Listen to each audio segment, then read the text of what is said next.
Topic is waterfall model. So in waterfall model there is a 6 step. The first one is a requirement analysis, second one is a system design, third one is a implementations, fourth one is a system testing, fifth one is a system deployment, and last one is a system maintenance. So in first step requirement analysis, you have to collect the informations what the user want. Second is the system design. You have to design the system which the user want his software is developed, what the software is designed. So third, implementation. In implementation you have to done the coding. Fourth is a system testing. In system testing, all your phases is tested. If in your phases you have to find out some bugs or error, so you have to fix this error. Next is a deployment. You have to deploy your project to your manager. So last one is a system maintenance. You have to maintain your system. So for example, in future the user wants some add the feature, at that time he easily adding the new feature. So you have to maintain also your software. So this step you have to detail see in the SDLC model. If you cannot see my tutorial in SDLC model, so watch this SDLC model. I have to explain in detail.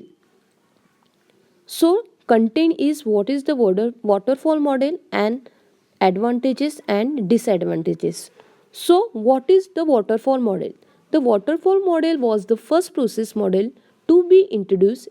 It is also referred to as a linear sequential life cycle model. So waterfall model, it is also called as a linear sequential model, and this model is a first introduced model, and waterfall model it is a similar to the SDLC model. It is very simple to understand and use. In waterfall model, each phase must be completed before the next phase can be begin, and there is a no overlapping in this phase. So guys, this is a very important.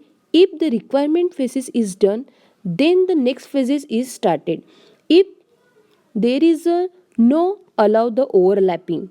So guys, this is the most important key. So next is the waterfall model is the earliest SDLC approach that was used for the software development. So SDLC model its similar phases to the waterfall model. The waterfall model illustrates the software development process in a linear sequential flow. This means that any phase in the development process being only if the previous phase is complete. In this waterfall model, the phases do not overlap. So, in waterfall model, if the requirement phases is start, so you have not completed for the other step. So you must completed the first step, then second step, then third step. So step by step you have to completed the all the phases, and overlapping does not allow in the waterfall model. So advantages in the waterfall model is simple and easy to understand and use. First, second, phases are the process and complete one at a time. So every phases you must complete it, then the next phase is you have to start. Otherwise the overlapping does not allow in the waterfall model. Works well for a smaller project where the requirements are very well understood.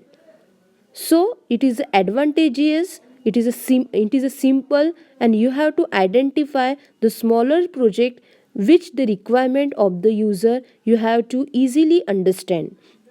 Next, clearly defined stages. The requirement, designing, testing, implementation, maintenance, it is a clearly defined. So you have not the ambiguity is created. Last, process and result are well documented. So which you have to done the process, and the last you get the result is very well defined. The disadvantages.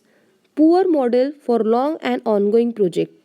It is a poor model for the long and ongoing project. If your project is vast, that time the waterfall model does not work. Next, not a good model for a complex and object oriented project.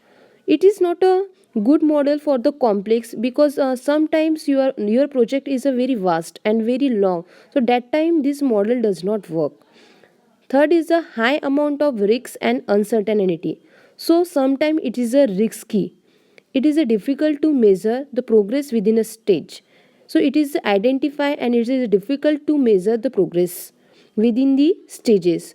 And adjacent scope during the life cycle can end a project, and it is the adjacent scope to the when the your project is end, that time it is you need to adjust. So this is the all the disadvantages of the waterfall model. So I hope you can understand the waterfall model, and you must watch the SDLC model in my tutorial. So thank you, and thank you for watching my video.